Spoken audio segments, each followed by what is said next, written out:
Dear students, welcome back to my YouTube channel. Today we will do a poem, The Tree Fell Down, from your book Literary Petals in the subject of elective English, class plus 2 Punjab School Education Board. This poem is written by P.V. Dhameja. So let us discuss this poem. The tree fell down across the busy road. इसमें इस poem जो है इसमें जो कवि PV Dhamija है उन्होंने राष्ट्रीय समस्या को मुद्दा बनाया है और उस राष्ट्रीय समस्या जो है उसका प्रतीक के रूप में उन्होंने वृक्ष को लिया है कि एक वृक्ष के माध्यम से वो क्या कहना चाहते हैं हमारे उन देश के नेताओं के बारे में जो कि राष्ट्रीय समस्याओं के प्रति उदासीन होते हैं, इतने उदासीन हो जाते हैं कि वो समस्या जो है वो समाज को और देश को खोखला कर देती है और तब तक उस समस्या की तरफ कोई ध्यान नहीं दिया जाता जब तक कि वो गंभीर रूप धारण नहीं कर लेती और हमारे देश को खोखला नहीं कर देती। The tree fell down across the busy road. कवि कहते हैं कि जो एक वृक्ष है वो एक व्यस्त सड़क पर गिर गया है and blocked the traffic in a big way. It was so tall and old. और इसने सड़क पर जो यातायात है उसको अस्त व्यस्त कर दिया है, अवरुद्ध कर दिया है और यह वृक्ष बहुत ही लंबा है और बूढ़ा है। That it could have been an oak. ऐसा प्रतीत होता है कि यह एक ओक के वृक्ष की भांति है। Its skin was like a crocodile's. और इसकी जो चमड़ी थी वो मगरमच्छ की चमड़ी की तरह खुरदरी थी। And leaves pale and crisp like wafers. और इसके जो वृक्ष हैं वो लंबे समय से चली आ रही समस्या के कारण जो है वो पीले हो गए हैं और वेफर्स की तरह कुरकुरे हो गए हैं। It lay sprawled on the road like a crowd of रास्ता रोको आंदोलन। और यह सड़क के नालों पर इस तरह से फैला हुआ है जैसे रास्ता रोको भाड़े की भीड़। जब कोई बड़ा जलसा होता है तो उस वक्त हम क्या सुनते हैं कि जो लोग हैं वो अपनी पार्टी को ज्यादा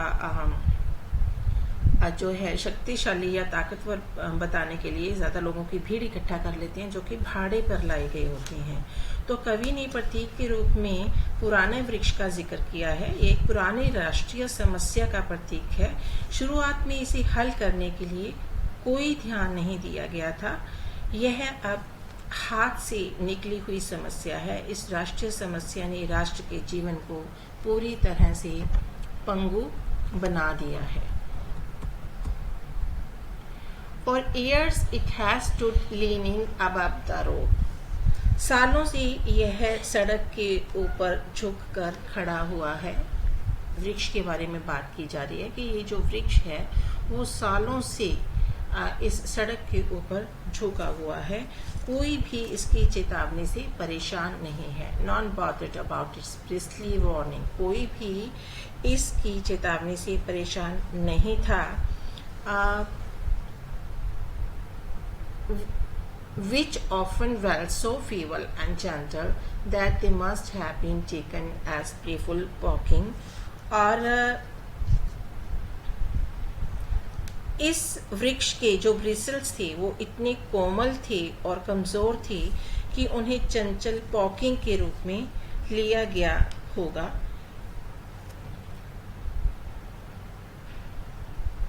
It lost its natural poise, precisely balanced now. It brushed and brushed numerous vehicles running past it. यह सड़क पर चलने वाले लोगों के बहुत करीब आते थे। एक तरह की चेतावनी थी लेकिन किसी ने इसकी सुध नहीं ली। यह एक चिंता का विषय था।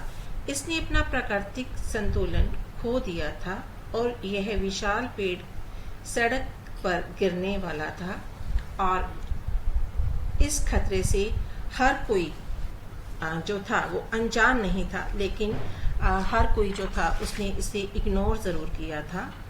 इसने उस रास्ते से गुजरने वाले वाहनों पर भी ब्रश किया अर्थात रगड़ खाई।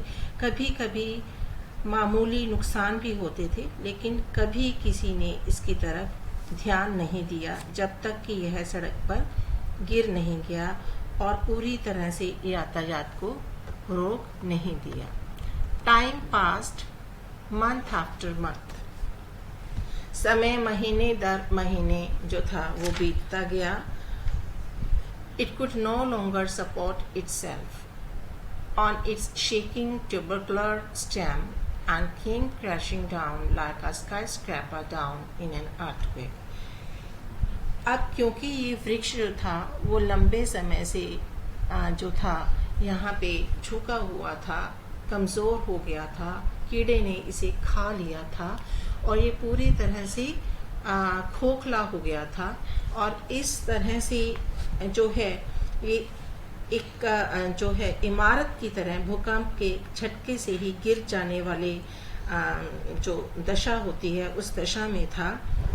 और फिर एक दिन यह दुर्घटना के साथ नीचे गिर गया।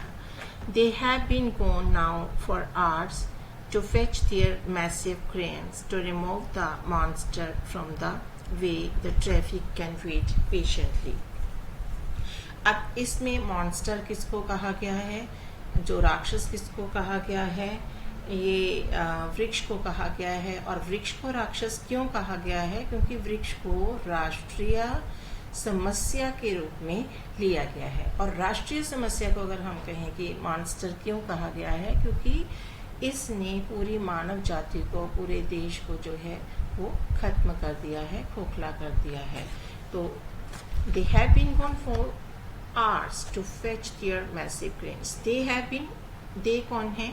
वो जो है नेता हैं जो इन सभी समस्याओं के हल के लिए उत्तरदायित्व रखते हैं और जो उत्तरदायी होते हैं, लेकिन वे अब घंटों के लिए चले गए हैं रास्ते से वृक्ष रूपी राक्षस को हटाने के लिए और एक बहुत बड़ी क्रेन को लाने का जो प्रबंध किया गया है, क्योंकि यह विश्वास है कि यातायात धैर्यपूर्वक जो है इसके रास्ते से हटने का इंतजार कर सकता है।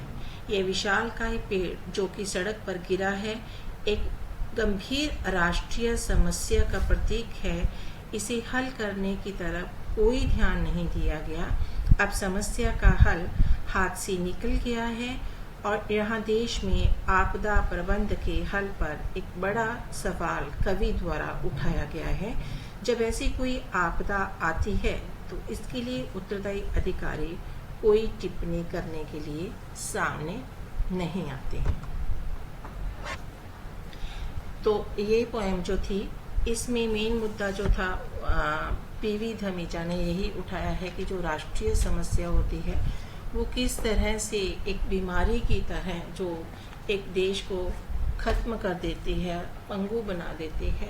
लेकिन उस समस्या को हल करने के लिए जो अधिकारी जिम्मेदार होते हैं, जब ये समस्या की शुरुआत होती है तो वो इसे इग्नोर कर देते हैं, नज़रअंदाज कर देते हैं। लेकिन जब ये समस्या पूरी तरह से हावी हो जाती है और इसका कोई हल नहीं होता तो उस समय वो लोग ना तो जनता के सामने आते हैं और ना ही वो अपनी कोई सफाई देते हैं।